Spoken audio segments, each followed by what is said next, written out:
Well, hello, everybody, and welcome to Inspired Conversations. Your host, Kim Evans.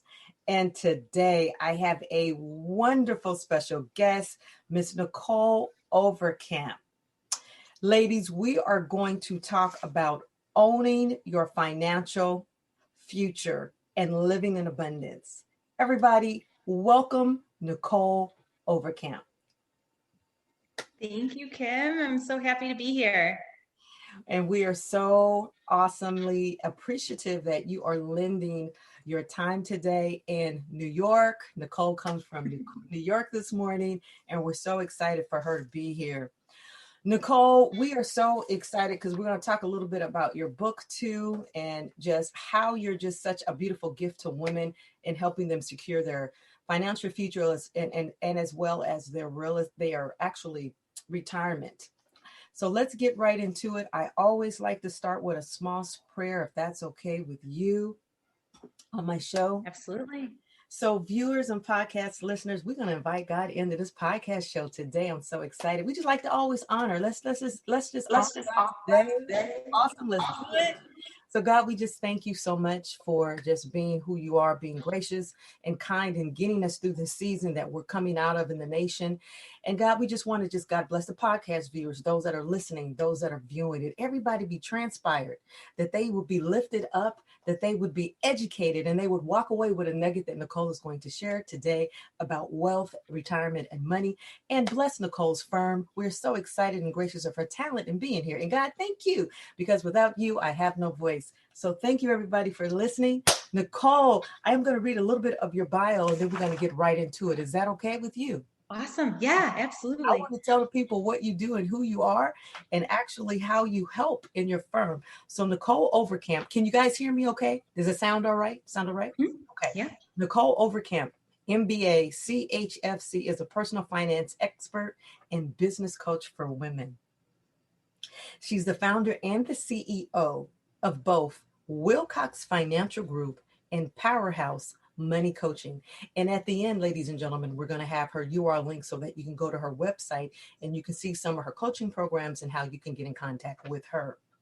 Overcoming her years at large toxically masculine financial firm, Nichole uses her money mastery gifts and talents to foster a no judgment environment where women can be open and shameless about their finances and habits. And I think that's so awesome that you actually have an open floor and you help women actually to overcome their anxiety about money. And I think a lot of times women have issues about money. And I think working with financial planners like yourself is wonderful for more women to obtain that type of work. Nichole's signature is her authentic, no BS, energetic approach that makes a typically challenging subject fun and engaging. And we all know in a marriage and in a relationship, we don't like to talk about money, but she's going to help you women to learn how to talk about money. She's competitive and completely addicted to her clients' success. So welcome, Nichole. Let's get into it. Owning your financial future and living in abundance. What does that mean for women? Well, it is something different for all women. And I think that is important to recognize as a woman and realize what is abundance to you. Yes. And how do you want to create the life that you're living? And the more control that you can have over your money and understanding it, right? Right. The better off you're going to be for your future, for yourself, for your family, in creating that freedom. And when we have more freedom and less stress, we feel extremely abundant, right? Amen. That is just fantastic. You have had your firm now for over 10 years, or how long have you had your firm in New York? It'll be 10 years in 2022. I founded it in 2012. So wonderful. What has been your greatest reward when women come to you one way with their finances and then you help to grow them and you see them another way and they begin to take charge? How does that make you feel? It's why I get out of bed in the morning, truly. You know, it's the transformation that we see. And whether it's an enormous financial transformation and they have this immense amount of gratitude because they've seen it and felt it themselves, from being stressed, from being in debt, from feeling not in control, to becoming completely unshakable. There's no better feeling, right? And then the confidence that they gain as well. And so for me, it is just knowing that I'm helping, knowing that I'm making an impact, even if it's on a small scale. It's so much fun, and every story is different too. And so for me, it's the constant change in engagement and then overall impact. That's pretty interesting that you mentioned that every story is different. In your book, you talk about here, as a matter of fact, let's get to this one real quick. It's called Money Bitch, excuse me, a no BS guide for smart women who want to own their own financial future. And it's by Nicholle Overcamp and her partner, Sarah Blankenship. So you guys have to go get a copy of that. It's just absolutely, I love it because it's actually written in a language that you can understand. You share a lot of stories about women. And each one of those stories actually is a different avatar. And I think it speaks to a lot of different experience about women. And you help them go from A to Z. So I just have to just plug it in. It's been a total awesome book here. You talk a lot about each story is different. Each lady that comes to you is different. And that makes the challenge unique on your behalf, as well as the solution that you're going to offer them. So what is that mix? What is that formula when someone comes to you? How do you begin to sit down and to assess with them on where you're going to take them and how you're going to help them unfold their journey of financial wealth? How do you do that? If you could take us through maybe a short little process of coming to you, if you don't mind, just real quickly, just something just basic. Absolutely. It's, initially it's about having a conversation around what their challenges are, what they are frustrated with, in learning that so that we can help them overcome what those are, whether they're different habits and behaviors of what they're doing every day. And then also what they want to achieve. What are their goals and mission truly in life? From perhaps it is that person who just wants to learn where their money is going and pay down debt, all the way to retirement. And then it's our job to take everything that they want to achieve and reverse engineer how to get there. Looking at cash flow, looking at taxes, looking at where should they be investing, in every little detail in between. And that's why custom strategies are so critical when you're talking about building a financial plan, because even though we may be more alike than we are different in many ways, everyone's goals, everyone's financial circumstance and personal circumstance is wildly different. And it's important that you're planning to that. I say this all the time. I get frustrated with all of the Dave Ramseys of the world or Susie Orman, because they tell you what you should do, and anyone giving it financial advice and saying what you should do to everyone isn't advice at all. Right. And so it's so important to recognize that and then do what's in your specific best interest, not worrying about what everyone else is doing. I love that what you just said. It's not like a one cure all for everybody. So if everybody needs to build $1 million retirement, well, maybe that's not where you are right now. Maybe you're coming in a situation, you just got married, and you have a lot of debt and you need to pay that off. Maybe you're coming in and you have a lot of student loans, or you're single and you're about to get married. So every person's situation is going to be different. And their end game totally is to be financially free. But how do you get to that path? Everybody's formula is going to be different. So I love the fact in your book, you talk a lot, many of the different examples. It sounds like a common theme. The first thing, you're helping people get out of debt. And one in particular example in here, one of your clients paid off like almost 30,000 debt in 1 year. How do you streamline and really help people focus? And it's just like weight loss. When I work with people and they're coming in for weight challenges, the first thing we're going to do is we're going to eliminate the inflamed foods. We just start right there. That's a basic core. And a basic core to financial health, I'm assuming, is paying off debt. How do you actually direct people, you and your company? First thing we're going to do, we're really going to get in here and you really help people pay off their debt. Nicholle, you really do. How do you do that? That's amazing. A lot of accountability, right? It's Yeah. a lot of accountability, a lot of talking about actually the habits and the behaviors. Again, it's so important for people to be more self-aware about what they're doing every single day. You know, when it comes to building wealth and finances, what you do daily matters more than what you do once in a while. And so it's really understanding what's important and getting them to start putting their money where their goals are and eliminating everything that's not serving them, cutting out all the BS spending, cutting out the stuff that doesn't matter, but they weren't paying attention to. Because often, too, what I find is if you're spending frequently on small dollar amounts in your head, it doesn't feel like a lot of money. But at the end of the month, and you get your credit card statement for a few $1,000s, you forget what you purchased. And so it's really about awareness, being intentional, and starting to think about why you want to be debt free or why you want to have more saved, and then figuring out what's the best way to pay it off quickly. And then we work with clients too to come up with more effective or efficient strategies to pay that debt off, and really figuring out what's the best method to achieve it without feeling miserable along the way. You know, it's important for us to put together solutions that don't feel extremely restrictive, because we want our clients to do this long term, right? It's never a quick fix. Yeah, and it sounds like a lot of work, and it sounds like it's restrictive in the beginning, but overall, I think the key thing you said is bringing awareness so that you can help to change the behavior. And the reason, well, I won't say the reason, but lots of times we're in certain situations is because we're not aware, right? And we need to do this cycle of awareness so that we can change the behavior and our relationship with money and how we spend money.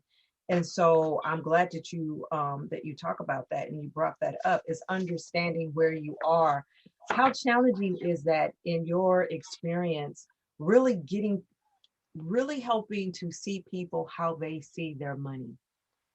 How challenging has that been, you helping people to see that? Because I think that's the first step of change, right? You know, and it's funny.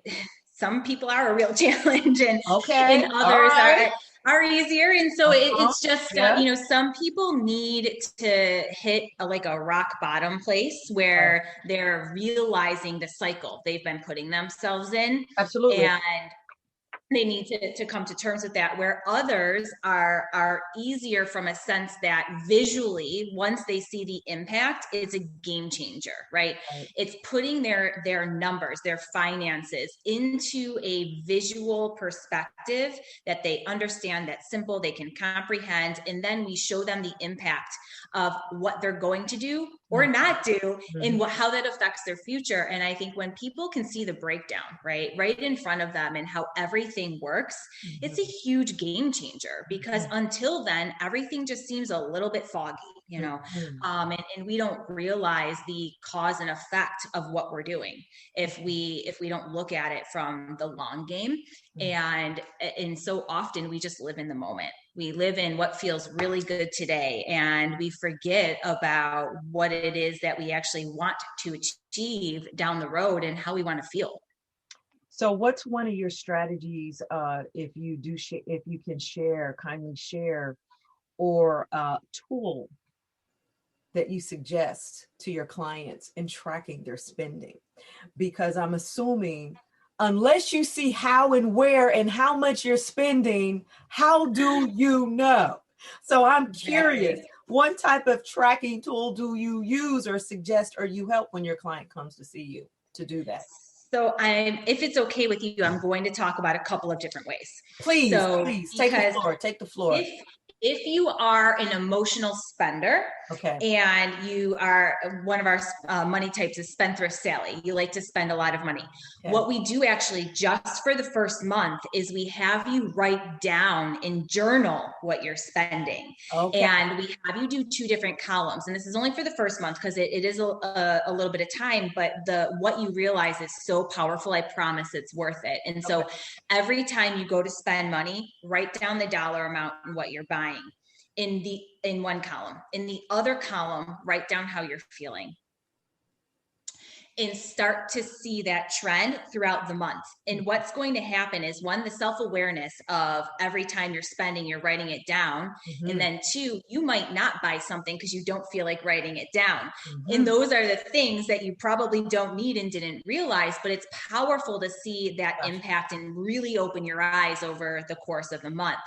Now, after that, depending on what you realize, some clients actually continue to do it again because they're like, wow, that was really interesting. I want to see what happens this month or see how I improve. Whereas usually after that month, though, for most people, we automate it from there. And so what we do after we come to a realization and equilibrium of how much they're spending and how much they could be spending and still being Nichole, happy, look to everything. Nichole, your camera went out. I believe it actually. You might want to just adjust that for a second. You froze, but that's okay. We'll pause. Yep. There you are. Okay. Technical difficulty. Sometimes we just have to roll with it, ladies and gentlemen. Continue on. Yes. Okay, so now we have to adjust your volume. Turn your volume up. All right, okay. We're back online. All right. You know what? Journaling sometimes is so epic. It is so transformative. And so thank you for sharing that strategy, and thank you for sharing that tool, because now you can really see how you feel about it. You know, I started doing that when I put an action in to really get on top of my debt. And then I mirrored, how am I feeling as I was paying off each debt every single time? And it was so more powerful. And I pay another one, it was more powerful. So take me real quickly. What does it look like, or describe the feeling when one of your clients achieve their first objective?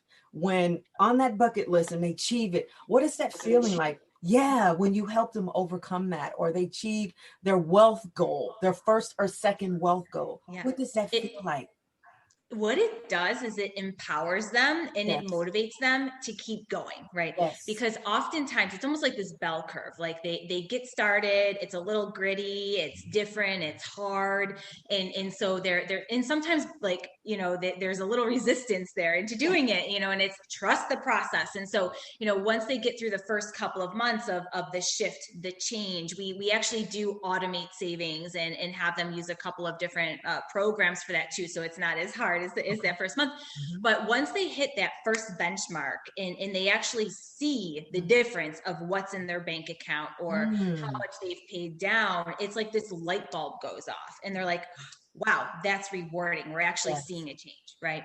And then what happens is it's game time, right? And oftentimes they get so much more excited to continue on because now they got through that hard part where a lot of the resistance and change was, and they've created the new lifestyle, they've created the new habits. Mm-hmm. And so now it's the conversion of seeing the change and being ultra excited to get after everything else they're achieving. And that's the shift that is so much fun. Because now they see it and now often too we'll hear like, okay, what's next? Like, what's the next benchmark, or how can we do this? And then it helps us, depending on how much they have to get through, you know, we get to then the next level, financial planning and really working on the fun stuff after we get through that initial process of just figuring out what is a balance. I think that's awesome because you're actually describing a beautiful landscape, a beautiful map, that financial planning is a two-way relationship between you and the client. And it's not just 60 days, 90 days, but it's a journey. And I think that's beautiful in describing that for people who don't work with financial planners. Let me ask you a question, Nichole. How do you actually work with couples if their views, one is at the north and one is at the south?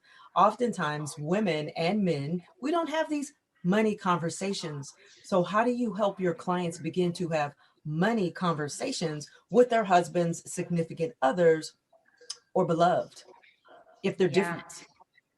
So they usually are different. Yes, they are. Even if, Yes, they even if are.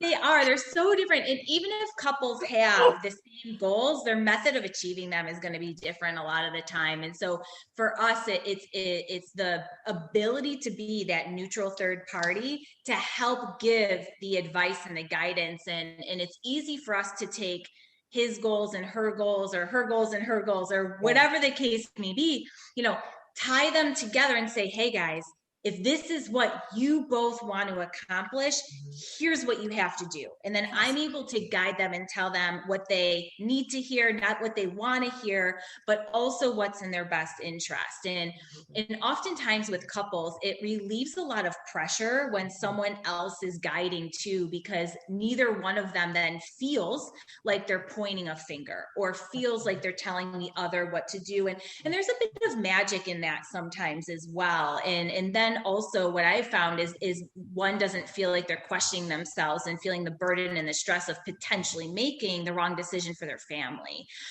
And so that really helps let go of some of the pressure, because I'm not tied emotionally. I don't have to go home with you, right? And so it makes it a lot easier for me to have these conversations, and they are uncomfortable a lot of the time. And so, if you don't have to be the one saying the things, it's a lot nicer. But the conversation with couples, I can't stress enough, is so imperative to be on the same page with your significant other about money, so that you guys can truly work as a team. Absolutely. Do you find after you've had that conversation that both sign on with you? Or do you find that the woman tends to continue just building her relationship and you helping her build her wealth, and then the husband maybe comes on board a little bit later, that you have to kind of convince him? Or is it an Yeah. easy yes on both ends? So most of the time, couples will join on together, Yeah. and it will be a joint process. Okay. Now, maybe meetings 4, 5, 6, depending on who's the primary person handling the finances, they may then become more involved and more as a primary contact.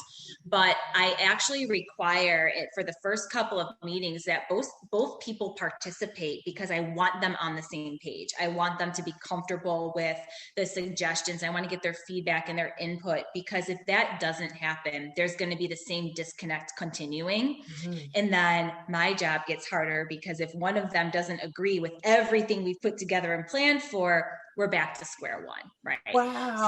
So, Nichole, what you are providing is so vital.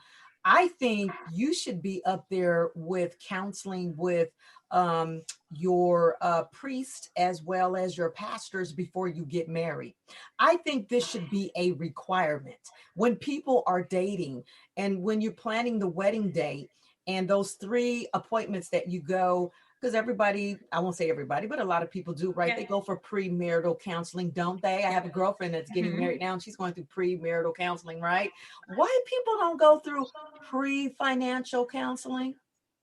This is wonderful. This is a conversation that needs to be had before you cross over and get married, because you have to be on the same path of money. And we all know that finances is one of the things that kind of like is that action where people end in divorce. Correct? Yes, correct. Yes. Yes, the number 2 Okay. reason. All So, right. I mean, Kim, it should be a requirement. It I should wish be a it was, requirement. I mean, Yes. seriously. I mean, when you're dating, it should be what's your credit score? What's your debt ratio? I mean, why Mm-hmm. not? Men are asking you everything else. Why not ask? Why not talk about it? I think it's just Exactly. fantastic to do. So let's fast forward a little bit into retirement. I think it's wonderful. And I love the fact that you specialize a lot in long-term care. That's almost like the ghost conversation. Once you've had a client, you've worked with them, and you at a certain point, you achieve certain objectives, you got to have that conversation. At some point in time, it has to come in. So just briefly share maybe your light or your wisdom on the importance of thinking about, or if not implementing at some point in time, long-term care. So, yeah, I mean, and a good part of my job is to have these like really uncomfortable, sad conversations. And when it comes to long-term care, and especially for women, we're typically the ones living the longest. Yes. And the last thing we want to be is a burden on our kids, right? And so it's so important to have the conversation. And the reality of it is there's not a right or wrong answer when it comes to long-term care planning, but the awareness of your options is really important, because even though it sounds glorious to do Medicaid planning and have everything paid for by Medicaid, the reality of it is for most upper middle class American families, you're not qualifying for Medicaid easily. And then, do you want Medicaid care? Probably not.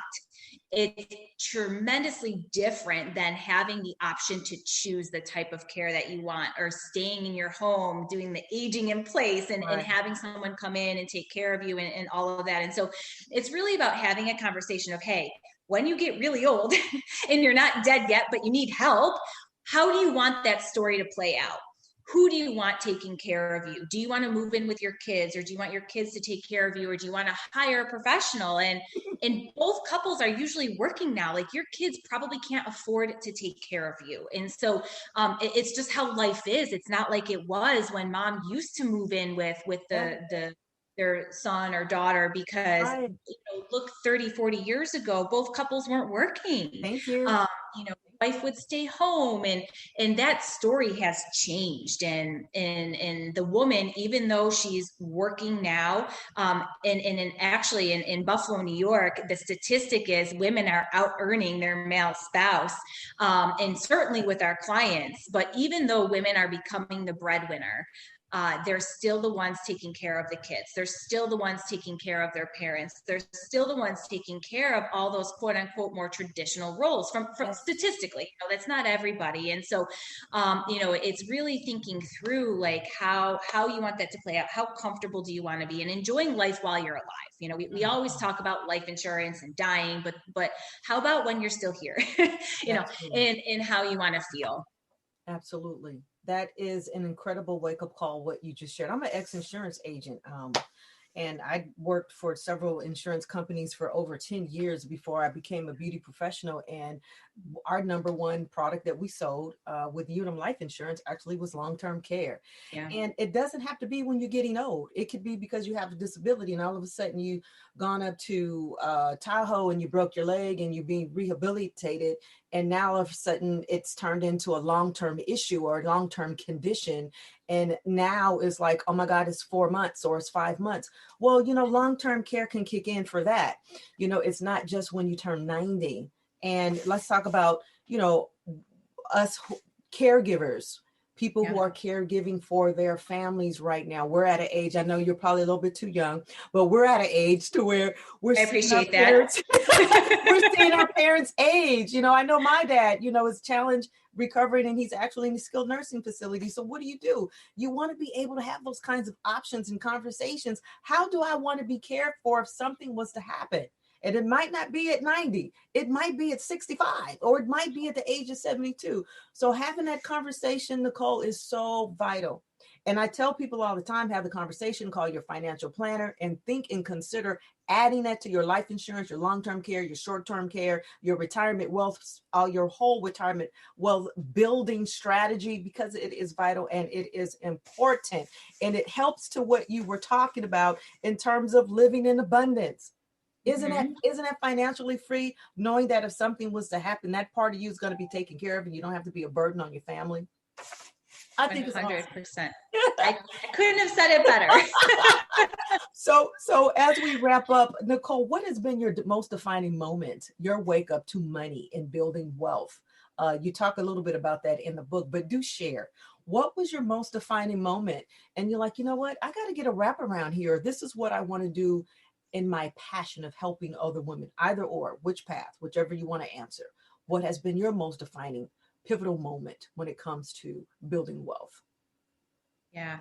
So I think, there's been a number of like mini moments in my career and throughout my career where I knew I was doing what I was supposed to be doing, but I wasn't necessarily living my most authentic self and only helping women, or really making that my focus and being vulnerable in storytelling. And up until 2015, actually, I was more of the serving everyone to everyone, and being a bit guarded in terms of how I was helping. And in 2015, my husband and I were in an accident, boating accident, and our boat flipped going 120 miles an hour. And we should have been dead. There's no question about it. And I was unharmed. Somehow I was unharmed. My husband was left in a coma. And then he was in the hospital for months, and then needed 24/7 care, and going through this experience and being a financial planner, we didn't have our stuff together. Okay. We didn't have our will, our healthcare proxy, our power of attorney. And ironically, about 2 weeks before that accident, I had my 30th birthday, and we got in an argument because I was telling Chris, I said, we need these things. We need our wills, our healthcare. Like I tell people all the time how important they are. We don't have them ourselves. And he said to me, I'm fine. We don't need to worry about it right now. Stop being annoying. Like literally, like that was, the conversation. And so because I didn't want to push it, and because I didn't want to have an uncomfortable conversation, I dropped it. And so when my husband was in a coma and I was being told by doctors, we didn't know if he was ever going to be better, I had to go through a court system to become his legal guardian. And it cost thousands of dollars to be the legal guardian of my husband. And if we got those simple documents done for a couple $100, I would have been totally fine. Right. And then in addition to that, I now was his caretaker. I was doing all of the things with growing my own business, building the business, taking care of his business, our rental properties, our household bills. And he always took care of our household bills and our rental properties. My job was just like the work, right? Mm-hmm. And so now I was going through our files and like learning where our stuff was, because again, we never took pause to have the conversation about, hey, if you die or I die, if you're in a coma, hypothetically, what happens? And so, going through that and feeling that pain, feeling that anxiety of not only an absolutely traumatic time when I didn't know if my best friend was going to be my best friend again, and not knowing, the control or the finances exactly, right? And being in the place of telling everybody what to do was like, holy shit, I need to do better. I need to do better. We need to do better. And I got on this mission of, I want every woman to feel secure. I want her to feel like she's confident enough to have these uncomfortable conversations and being prepared. And I want them to understand what being prepared means, and just being ready for life. Because the reality of it was too, is thank God we had good insurance. Thank God I had disability insurance and disability riders on his life insurance, because even though in my family, I'm the breadwinner, we didn't need disability on Chris. We had those coverages. And I'm glad we did, because what happened was, even though we don't rely on his income and rely on mine, when I was taking care of him, guess who suffered at work? Me. I couldn't work as much. I had to take time off. I was distracted. And so when you're doing those things, you don't realize the impact on you. And so, it just created this, like this defining moment of, no one should feel like that, right? Mm-hmm. No one should be in that position, and they should be totally aware of life and not what the textbook says and not what the textbook says to plan. But like when you're in those shoes, you don't want to stress about money. You want to get the person you love most the best care in the world so that they can be the person you love most again. And so it's that education. And if we didn't have at least our finances in order, and if we didn't have good savings, we would have been in a rough spot, right? And fortunately we were, and we had done a good job saving, because when you're in an accident like that and when you're on disability, health insurance doesn't pay for a whole lot. Thank you. They don't pay for rehab. They don't pay for at-home care. To your point on the long-term care circumstance, right? If he had long-term care insurance, it would have paid. Yeah, it would have paid for that, Yes. So that was it. That was it. That was my story. And, and it wasn't that long ago. And it was, the year I turned 30 was like the year I turned 85, and it just really woke me up to so much and how short life is and how important it is to not wait, and to do what is most important without being afraid, and I think it took a lot of the fear away from me being vulnerable and telling the story and just showing up who I am and not worrying about having like this guard or whatever. It's like, you know what, here I am. I'm human. I make mistakes and I'm going to help you, and it helped so much, because, I think at the end of the day, even though you do something as a profession and you're an advisor, it doesn't make you perfect. Absolutely. And a lot of what I teach is from screwing up. Life happens. Like we all go through, we're human. Well, life happened to you. Yeah, you didn't screw up. Life happened. I mean, life happened. Yeah. And we can't, we can't, as much as we want to plan and talk about things like, whatever God has in store for us, we can't change that story. And so it's important for us to just be educated and aware and prepared for whatever life's journey is going to be. Well, Nichole, my God, can I get an amen? I mean, secure, being confident, have understanding, be ready for life, get your disability riders and your long-term care. I mean, thank you for being just so open and transparent with your narrative. That is so powerful. And from that, I can't see why any woman cannot say, hey, sign me up. I mean, that was so real what you just experienced, because you don't know what card is going to be dealt to you. You don't know. And this is why you need to be prepared. So Nichole, thank you. That's your TED Talk. That's your opening to your TED Talk. When you hit the stage, you're going to start right there. And women are going to be like, okay, she's talking to me. She's talking to me. How can people begin to work with you, Nichole? You're working with women virtually, because I know with the COVID and things like that, a lot of people cannot come to you in person. So how can women have maybe a powerful conversation with you or begin to work with you? What are the steps in doing that?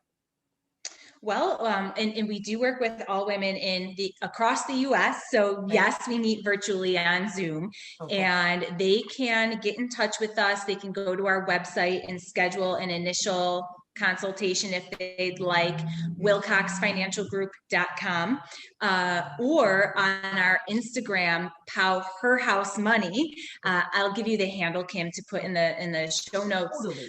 We have all of our links on our Instagram profile to everything that we do, all of the consultations, the courses, the coaching. So any way that you are interested or inspired to reach out, please do.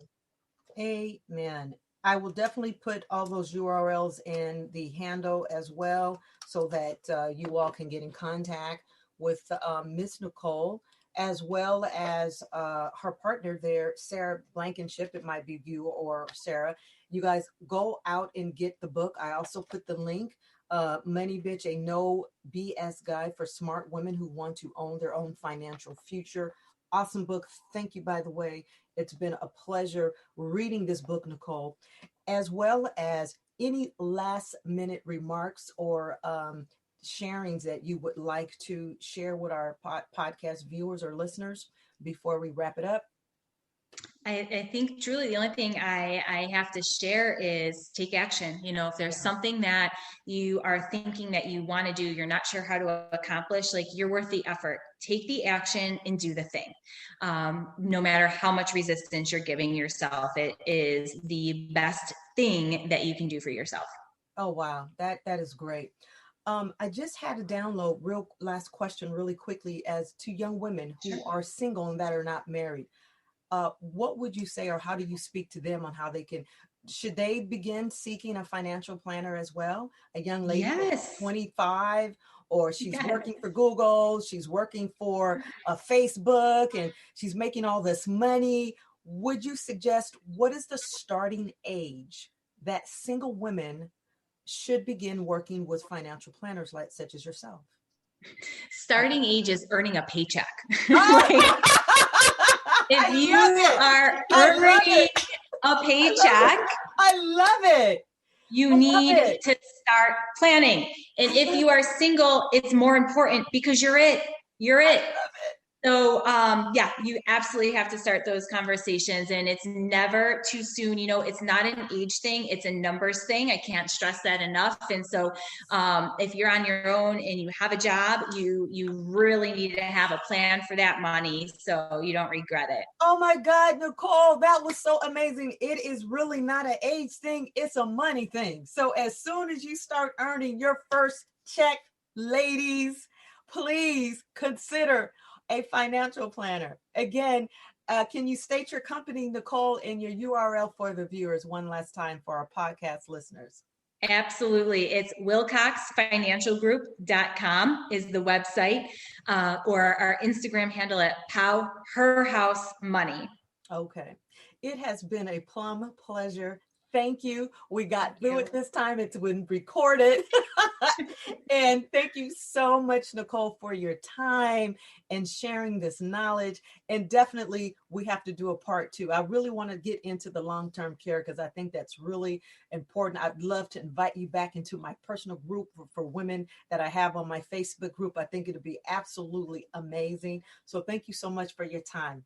You're welcome. Thank you. All right. Bye for now. This is Kim Evans. This is your host, Inspired Conversations. And thank you very much for watching the show. Bye for now.